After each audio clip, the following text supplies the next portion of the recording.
Hello everyone and welcome to this video, which is in our Reengineering the Chess Classic series. I'm Grandmaster Matthew Sadler, and in the next few videos we are going to be having a look at some of the games of the great Swedish player Gideon Stahlberg. Why am I looking at this player's games? Well, I've been reading an absolutely super biography, volume 1, of his life and games, and well, what I noticed was that there are many interesting games in that biography, but all annotated with contemporary annotations, which is, great, absolutely fine. But it does mean that there's some room left open for lots of new and interesting discoveries when we analyse them with modern engines. And so that's what I'm doing in the next number of videos, and well, discovered some really interesting stuff, and looking forward to share it with you.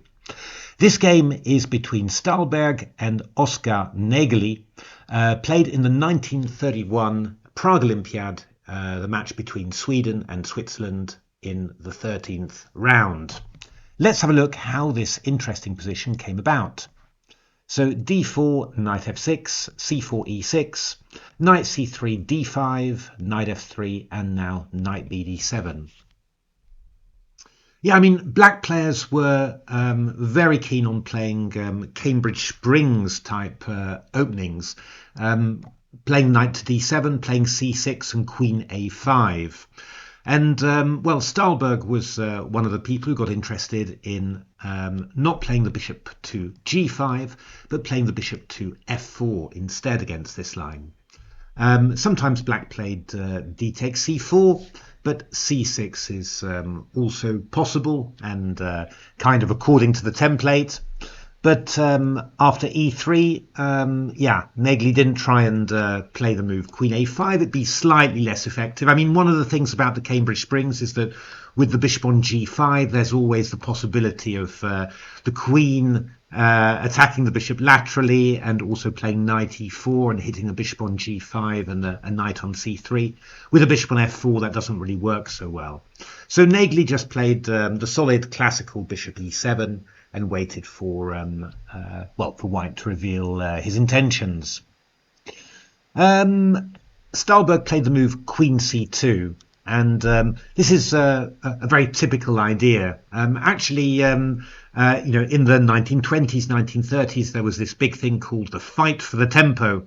And the idea was simply that you were going to wait until black played d takes c4 to play bishop takes c4 and recapture on c4 in one go. What you didn't want to do was to play the bishop to d3 first of all, and then after d takes c4, bishop takes c4, you would have wasted a tempo. So, white was playing all sorts of moves like queen c2, a3, rook to c1, or rook d1, or h3, just waiting for black to play d takes c4, and then not waste a tempo on recapturing on c4. Yeah, the funny thing is that if you look at what is Stockfish's and Torch's first choice in this position, it's simply bishop d3. They don't really care at all about the fight for the tempo in this position. But queen c2 is of course a very, very reasonable move.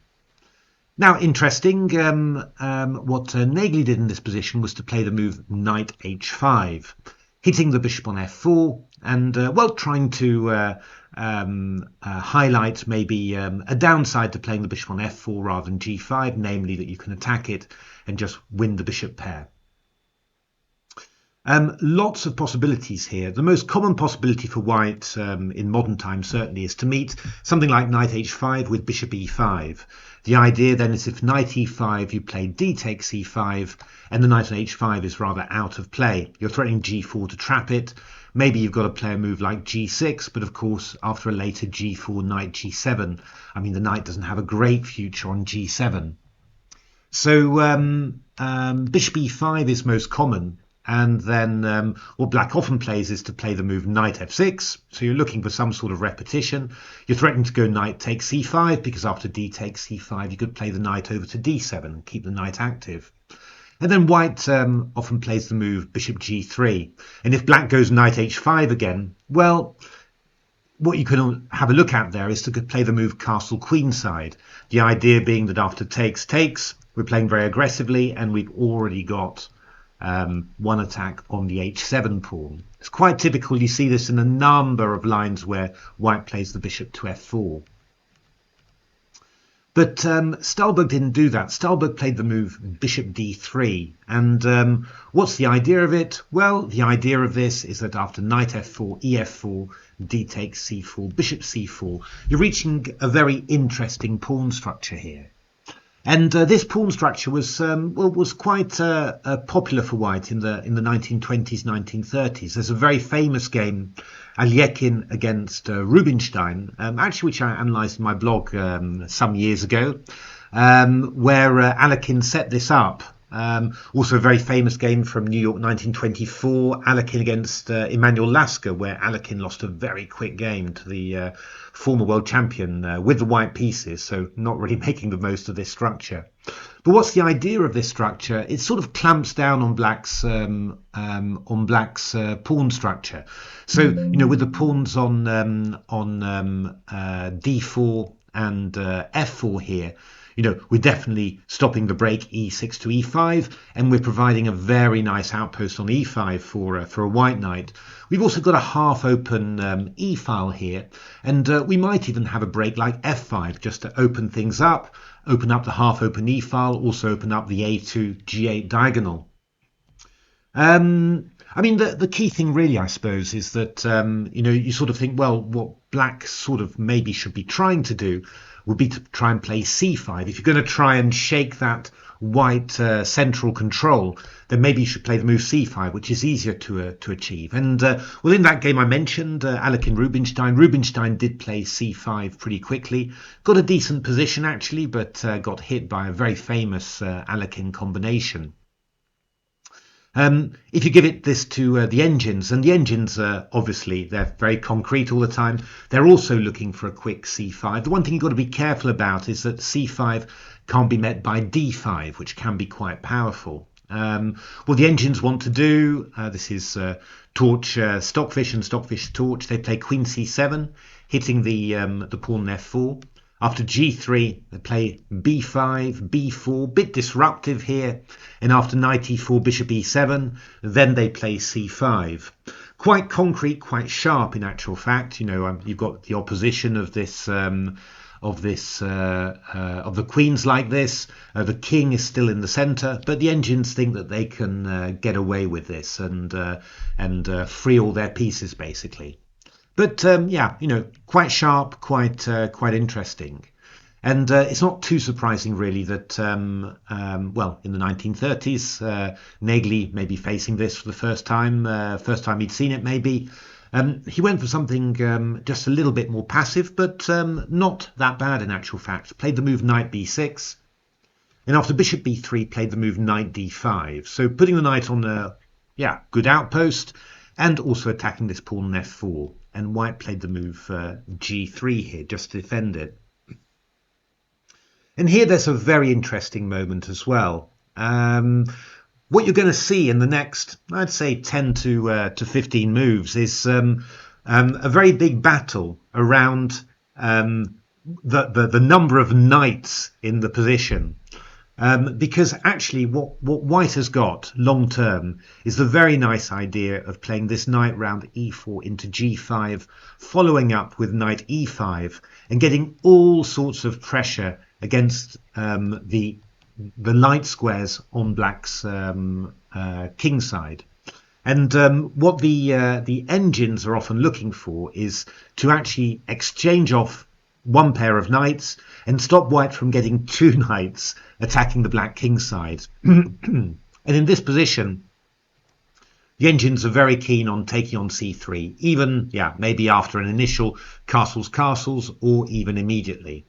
Now, the point is if b takes c3, well, black will be able to get in c5 quite quickly, play the move c takes d4, sort of dilute that white centre, leave white with a weak pawn on d4, not just a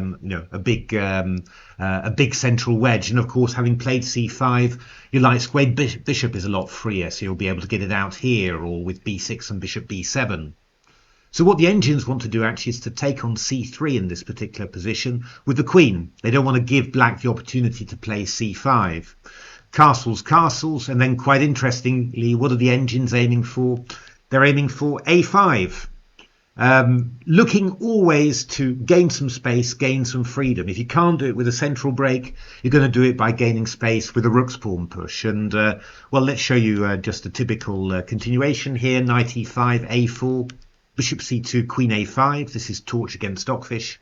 Queen e3, rook d8, h4, and then bishop d7. The engines are going to aim to play the bishop on e8 to shore up the kingside light squares, and then they're going to start attacking some weak dark squares. I mean, after all, white hasn't got the dark squared bishop, and try and create counterplay in that way. Really nice idea from black there, and a mixture really, as you always see with engines, of something very concrete, taking on c3 before white's really able to take back with the b pawn on c3 because of this c5, and then afterwards, you haven't got any central break, but you're looking for play somehow, and they find the rook's pawn, gaining space there, giving some freedom to the pieces in order to be able to create some counterplay.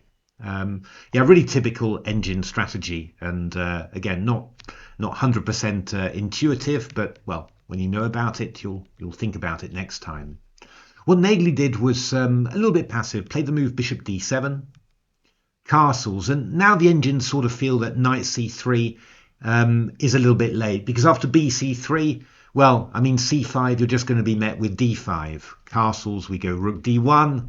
Again, c5 is going to be met by d5. Queen c7, we can play a move like queen e2, for example. So looking for moves like f5 or c5 d5, and the bishop on e7 is hanging there. So I think the engines sort of feel that knight takes c3. They give it 0.82 as white. Black's not getting the freedom that he really wants. So actually, quite interestingly, the engines want to play the move knight f6, stopping the knight from getting to e4, because then you'll just exchange it and then be able to play a move like a5 to a4 and get yourself free.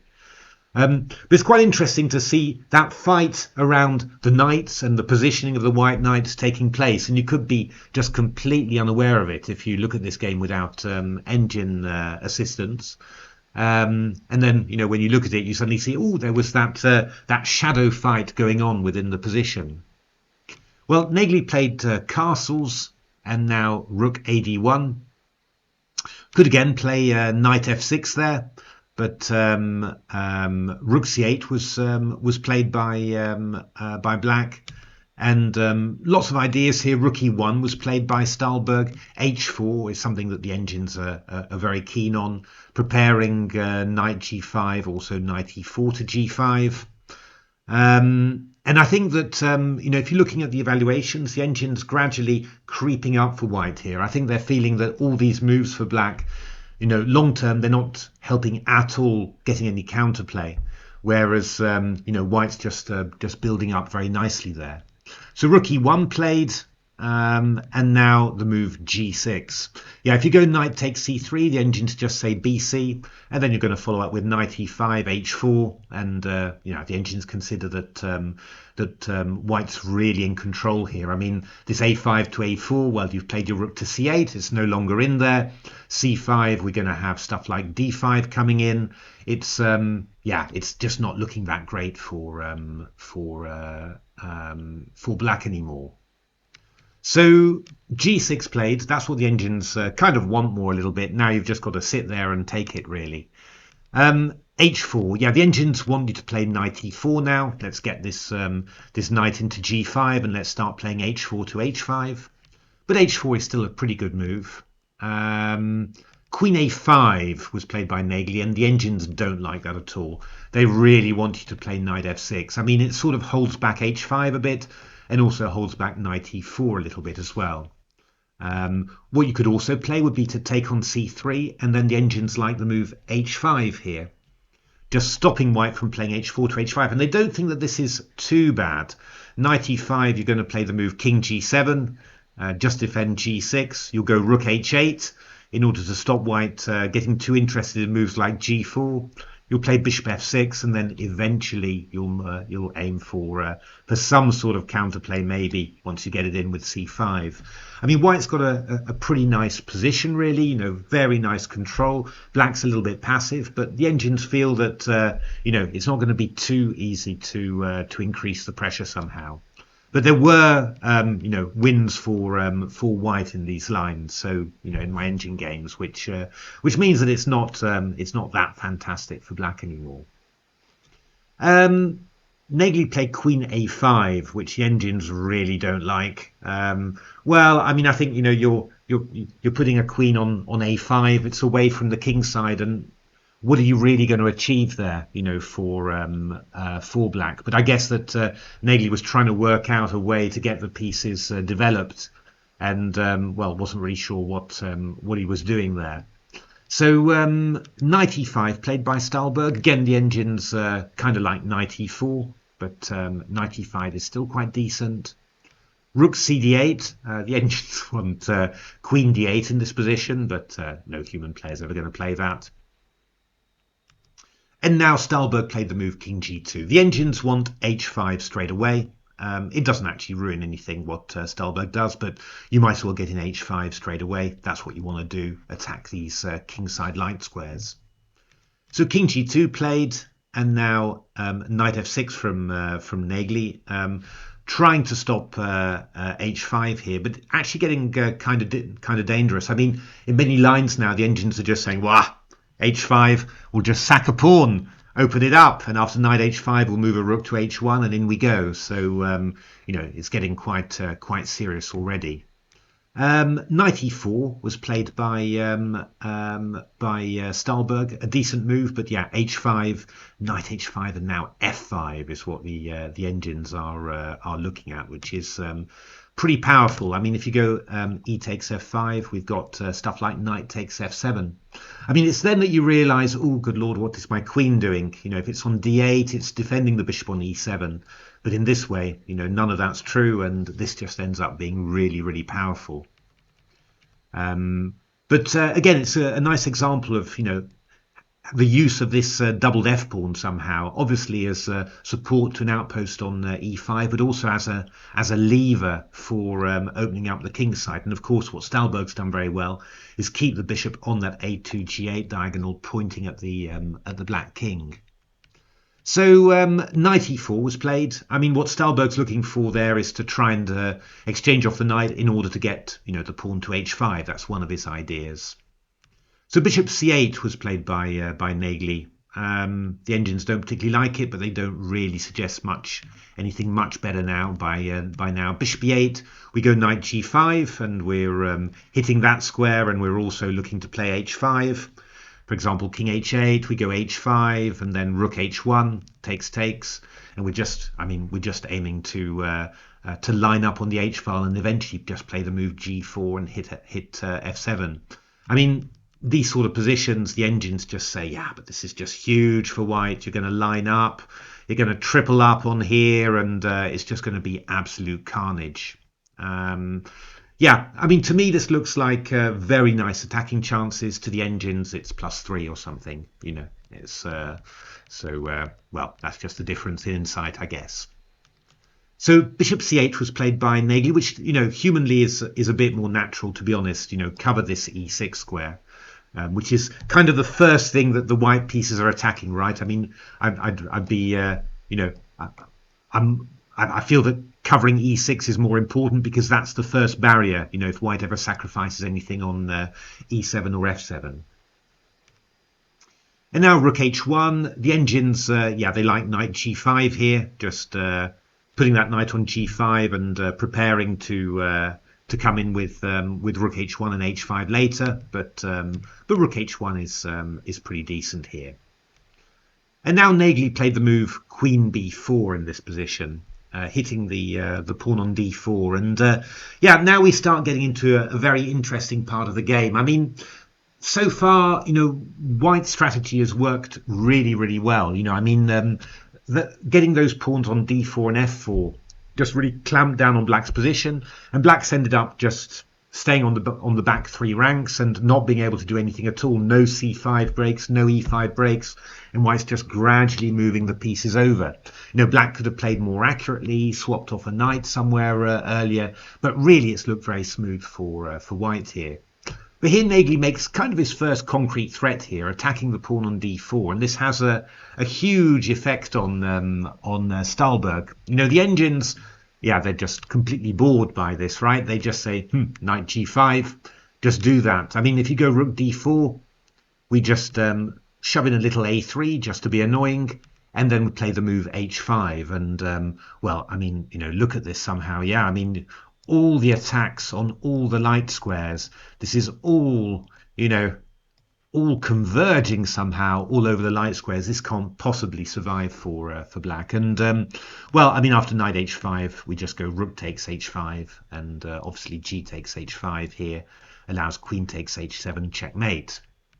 So I mean, there was no reason to fear this attack, but Stahlberg somehow blinked here, and I'm not quite sure what he missed, to be honest, because what I'm showing you there is not that complicated really, and Stahlberg was a good attacking player.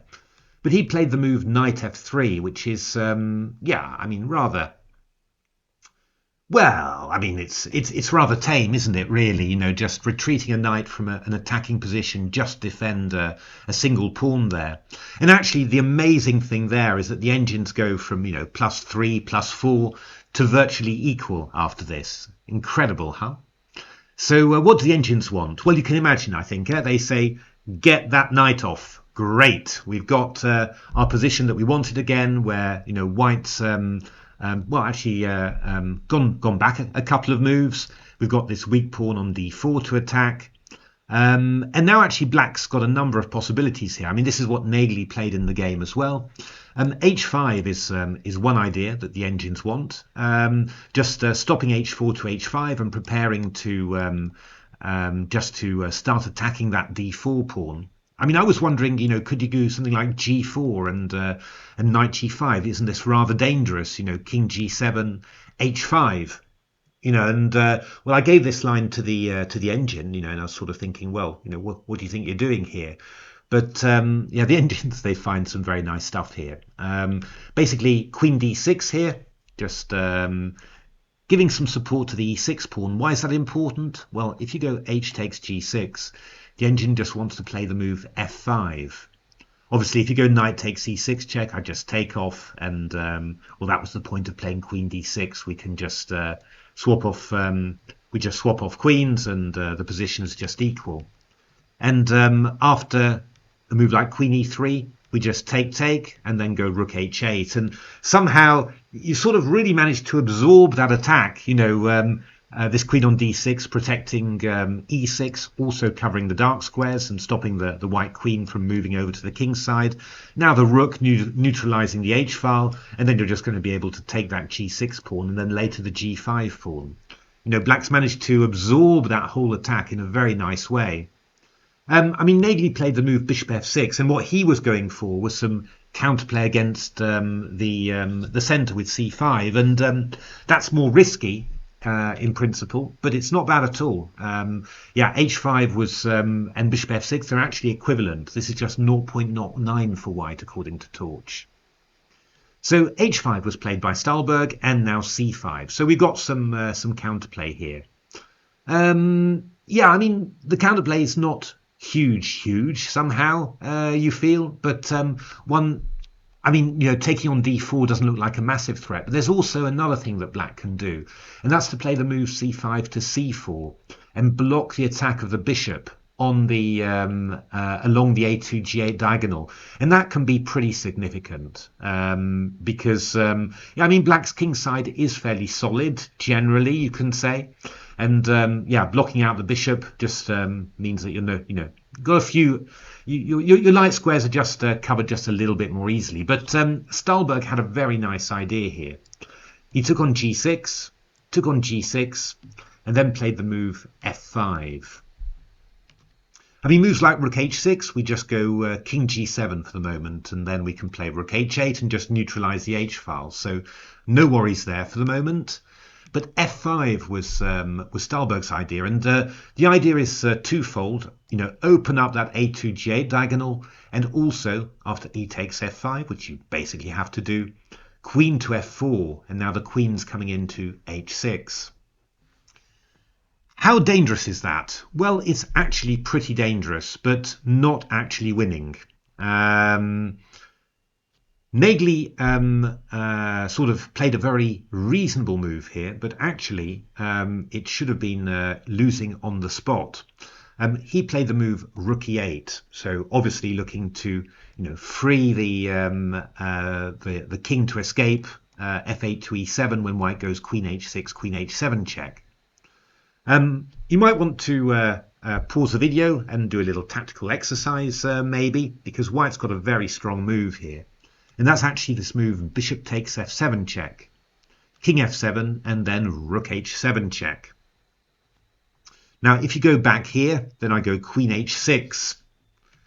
So black has to go king e6, and again it's one of those things where you sort of think, well, it's a bit surprising in the way that Stahlberg didn't do it, because well, I mean, this does look very, very strong, if you're just sort of looking at this from, just in general terms, and you might not see a win, but, surely you would believe that this should be pretty interesting for white. I mean, there's even, there's all sorts of possibilities, right? I mean, knight g5 check is an idea, because if bishop g5, we'd have queen e5 checkmate. So even if you don't see the very best move for white, then you could still believe that there must be something. The king can sort of escape to d5, but you've also got moves like d5 check just to block it in.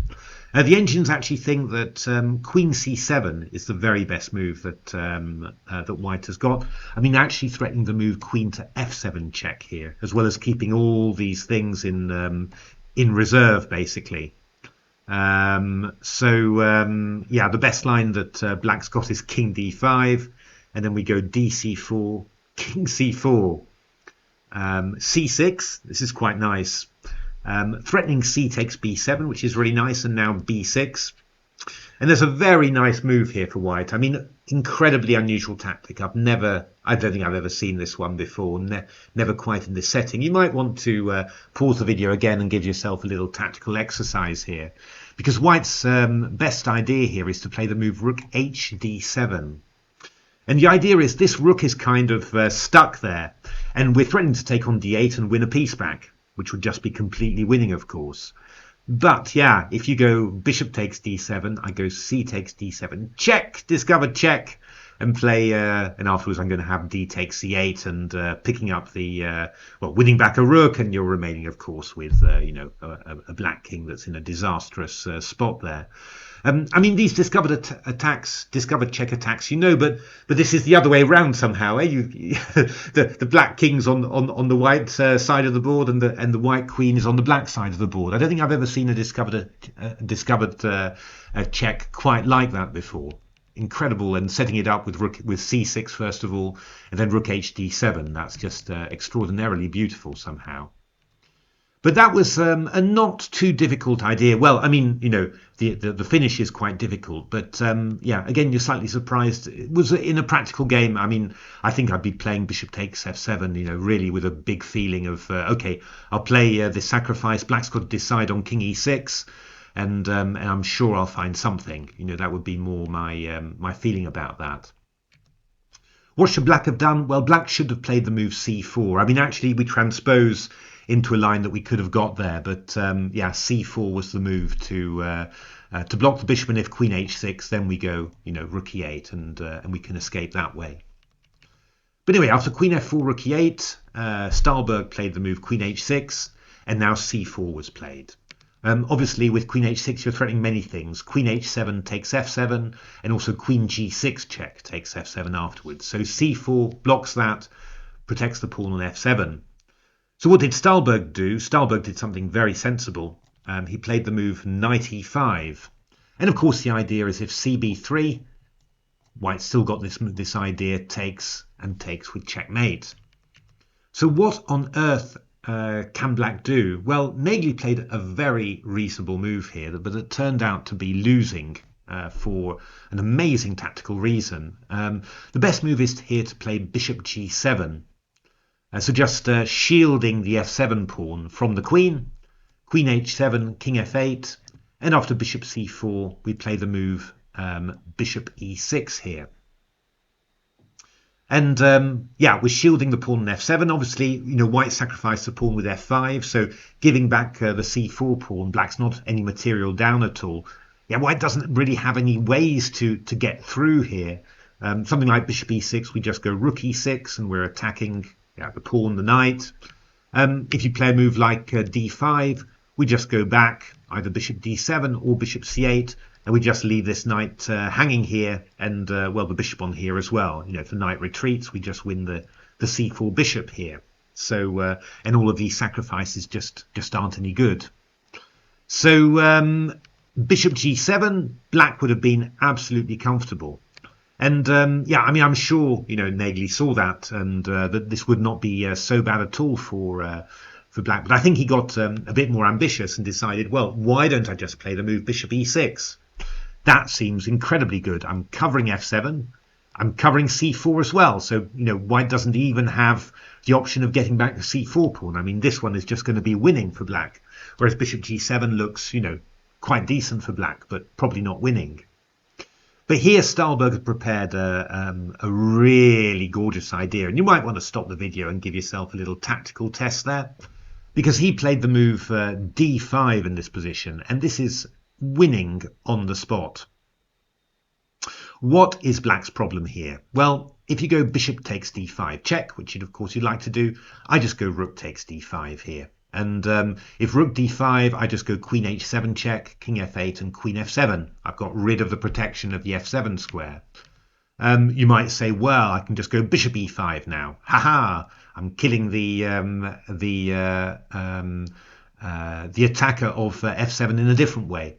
But yeah, then I go rook takes c5 here, and I'm just threatening queen h8 checkmate. You're not going to be able to stop me.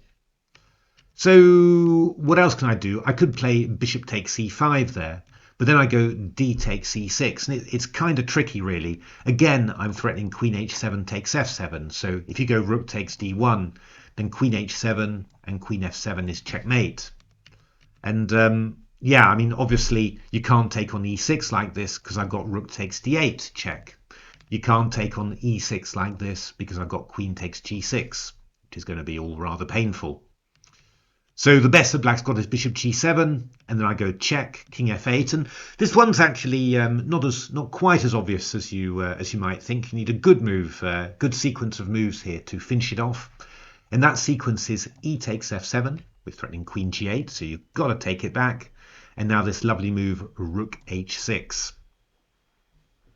And yeah, I mean, the idea is it's very hard to defend that third rank, and black's got to keep on protecting this c4 pawn. You can't protect the g6 pawn with the queen, because I just play bishop takes c4 check and everything collapses. And if rook takes d1, well, I mean, I've got all sorts of ideas, but rook g6 is the very most powerful there, just threatening queen takes g7 checkmate, and there's no sensible checks anyway for black here.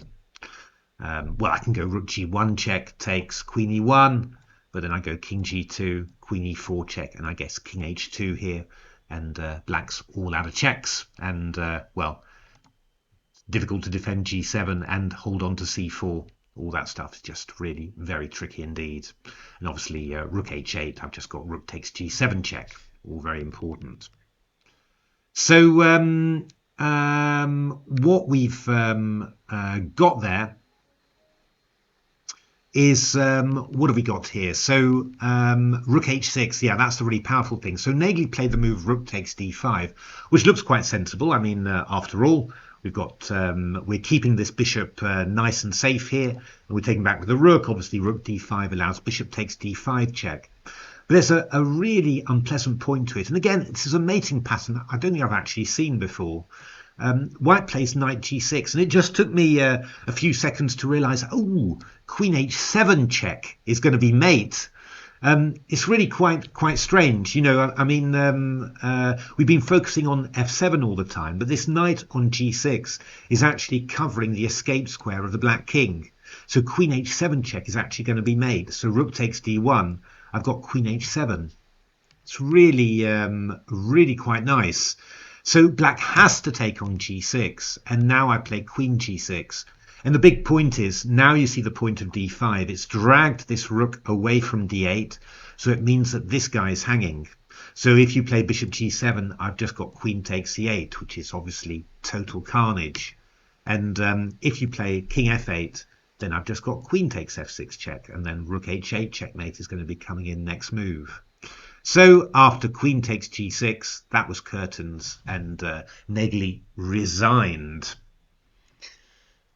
So that was a really, very interesting game. I mean, I love the tactics at the end. I thought these were really very interesting. And this idea of Stahlberg's with f5, very nice and very typical. It really shows a big plus to this structure, which Stahlberg liked a lot and played a lot around this time. It's one of the interesting things about this biography. You can see how his style developed throughout the years. And he liked this structure, decided that it was a good one, and kept on playing it. And the idea that you can go f5 to loosen up the black king side, very strong. But also, I mean, this the whole opening battle, which didn't look that interesting, just playing through the moves. But when you see the engines and seeing, what they're recommending, really, you start to understand, what black should be aiming for here. Swapping, trying to stop white from getting knights onto e5 and g5. Actually, when you express it like that, it sounds quite reasonable by exchanging off a knight earlier. But then the moment that you need to do that, sometimes you can take on c3. Particularly when white isn't able to play b takes c3 because you can't c5 d5 isn't strong. In this position c5 d5 would be strong. Otherwise playing knight f6 to stop the knight transferring over e4 to g5. And then, I mean, what I liked very much was just in the opening, this idea of going for counterplay with a5 to a4 and queen a5. I mean, this is strategy that that sort of you understand it and you kind of expect it as well nowadays. But I mean 4 or 5 years before AlphaZero on the neural nets and the NNUE engines, I mean, you would just you just wouldn't be thinking this way somehow. You just look at this like it was totally bizarre. Whereas now you're sort of saying, oh the engines do this sort of stuff. And otherwise, of course, interesting to see that the engine's being very, very concrete, in trying to get c5 in a good way in as quickly as possible, disrupting, playing queen c7, disrupting white's position first to make d4 to d5 less possible in reply to c5, and then, being incredibly concrete, playing c5 at the earliest moment, even despite a few tactical worries like, the queens facing each other along a half-open file and the black king being in the center. It's, very interesting insights to this opening battle. It's a structure that's still, very relevant nowadays. You see it a lot actually in the London system. You see a lot of these things being done, and also in the exchange Slav as well. So we're still seeing stuff like this in the modern day as well. So there we are. I hope you enjoyed that. Plenty more very interesting Stahlberg games to come. So hope that you're going to enjoy this, and do take a look at my recent books: Reengineering the Chess Classics, Silicon Road to Chess Improvement. If you like the video and the channel, give a like, subscribe, tell your friends, and otherwise hope to see you at the next videos. Plenty more games of Stahlberg to come. Thanks very much for watching.